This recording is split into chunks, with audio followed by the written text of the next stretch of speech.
പ്രധാനമന്ത്രി നരേന്ദ്രമോദി ഇന്ന് തൃശൂരിൽ 2 ലക്ഷം വനിതകൾ അണിനിരക്കുന്ന ബിജെപി മഹിളാ സമ്മേളനത്തിൽ പ്രധാനമന്ത്രി പങ്കെടുക്കും. സ്ത്രീ ശക്തി മോദിക്കൊപ്പം എന്ന പേരിലാണ് സമ്മേളനം. റോഡ് ഷോയും പൊതുസമ്മേളനവും അടക്കമുള്ള പരിപാടികളിലായി 2.5 മണിക്കൂറോളം പ്രധാനമന്ത്രി തൃശൂരിൽ ചെലവഴിക്കും.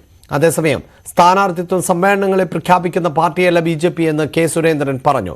സുരേഷ് ഗോപിയുടെ സ്ഥാനാർത്ഥിത്വ പ്രഖ്യാപനം ഉണ്ടാകുമോ എന്ന ചോദ്യത്തോടായിരുന്നു സുരേന്ദ്രന്റെ പ്രതികരണം.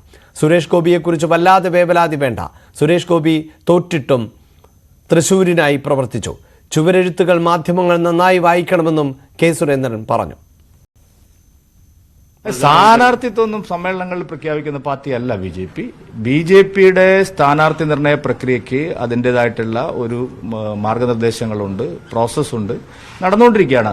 സുരേഷ് ഗോപിയെക്കുറിച്ച് മാത്രം നിങ്ങൾ വല്ലാതെ വേവലാതിപ്പെടണ്ട. സുരേഷ് ഗോപി തൃശൂരിൽ ഞാൻ ആവർത്തിച്ച് പറയാറുള്ളതാണ്.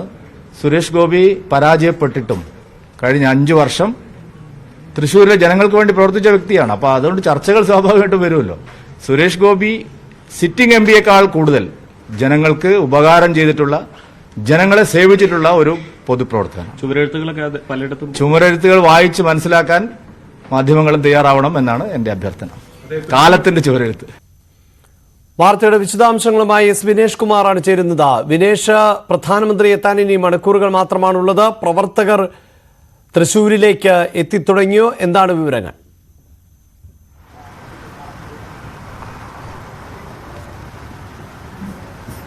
അഭിലാഷ്, പ്രവർത്തകർ എത്തിത്തുടങ്ങിയിട്ടുണ്ട്. ഇപ്പോൾ വലിയ ഒരു ട്രാഫിക് നിയന്ത്രണം ഏർപ്പെടുത്തിയിട്ടുണ്ട്. കാരണം ഈ റൗണ്ടിന് ചുറ്റുമുള്ള വാഹന ഗതാഗതം പൂർണ്ണമായും തടസ്സപ്പെടുത്തിയിട്ടുണ്ട്. അതുവഴി നിയന്ത്രിച്ചിട്ടുണ്ട്. ആ പ്രദേശത്തുള്ള കടകളെല്ലാം തന്നെ അടയ്ക്കാൻ ഇന്നലെ തന്നെ നിർദ്ദേശം നൽകിയിരുന്നു. ആ ഭാഗത്ത്, അതായത് ആളുകൾ നിൽക്കുന്ന റൗണ്ടിന് ചുറ്റുമുള്ള കടകൾ പൂർണ്ണമായും അടഞ്ഞു കിടക്കുന്ന ഒരവസ്ഥയുണ്ട്. എന്തായാലും കൃത്യം 2 മണിക്ക് തന്നെ കുട്ടനെല്ലൂരുള്ള കോളേജ് ഗ്രൗണ്ടിൽ ഹെലികോപ്റ്ററിലാണ് പ്രധാനമന്ത്രി നരേന്ദ്രമോദി പറന്നിറങ്ങുക. അതിനുശേഷം അവിടെ നിന്ന് കാർ മാർഗം ജില്ലാ ആശുപത്രിക്ക് സമീപം എത്തും. അവിടെയാണ് റോഡ് ഷോ ആരംഭിക്കുന്നത്. നായ്ക്കനാൽ വരെ നീണ്ടു നിൽക്കുന്ന റോഡ് ഷോയാണ്. ഈ റോഡ് ഷോ 3 മണിയോടുകൂടി തന്നെ, കൃത്യം 3 മണിയോടുകൂടി തന്നെ കഴിയും. അതിനുശേഷം 3 മണിക്കാണ് ഈ മഹിളാ സമ്മേളനം ആരംഭിക്കുന്നത്. മഹിളാ സമ്മേളനം ആരംഭിച്ച് കൃത്യം 4 മണിക്ക് തന്നെ പ്രധാനമന്ത്രി മടങ്ങിപ്പോവും.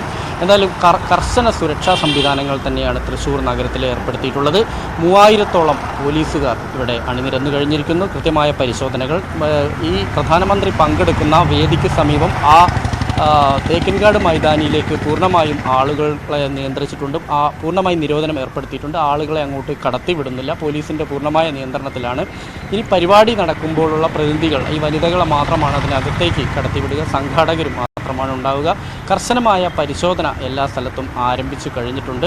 എന്തായാലും വാഹനങ്ങൾ മറ്റു പല വഴിക്കുമാണ് ഇപ്പോൾ വാഹനങ്ങൾ തിരിച്ചുവിട്ടിട്ടുണ്ട്. ഒപ്പം തന്നെ ഈ പ്രവർത്തകരെത്തുന്നതിന് വേണ്ടി 4-5 ഇടങ്ങളിലായി ഓരോ സ്ഥലങ്ങളിൽ നിന്നെത്തുന്ന, അതായത് 6 ജില്ലകളിൽ നിന്ന് എത്തുന്ന ഓരോ ഈ പ്രവർത്തകരെയും കൊണ്ട് എത്തുന്ന വാഹനങ്ങൾക്ക് പ്രത്യേകം റൂട്ട് പറഞ്ഞിട്ടുണ്ട്. ഓരോ സ്ഥലങ്ങളുണ്ട്. അവിടെ മാത്രം വാഹനം നിർത്തി ആളുകളെ ഇറക്കിയ ശേഷം കടന്നു പോകാനുള്ള അനുമതി മാത്രമാണുള്ളത്. എന്തായാലും അവിടെ വാഹനങ്ങൾ പാർക്ക് ചെയ്യുന്നതിനെല്ലാം തന്നെ നഗരം വിട്ടിട്ടുള്ള സംവിധാനം മാത്രമാണുള്ളത്. എന്തായാലും വലിയൊരു ആൾക്കൂട്ടത്തെ പ്രതീക്ഷിക്കുന്നുണ്ട്. കാരണം 1 ലക്ഷം മുതൽ 2 ലക്ഷം വരെ ആളുകളെ പങ്കെടുപ്പിച്ചുകൊണ്ടുള്ള ഒരു പരിപാടി തന്നെയാണ് ആലോചിക്കുന്നത്.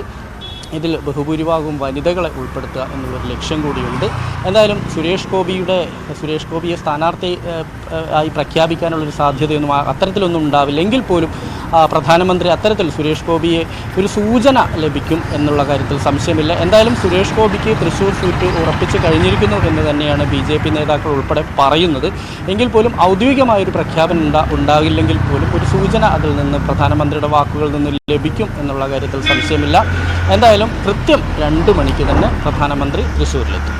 അഭിലാഷ്.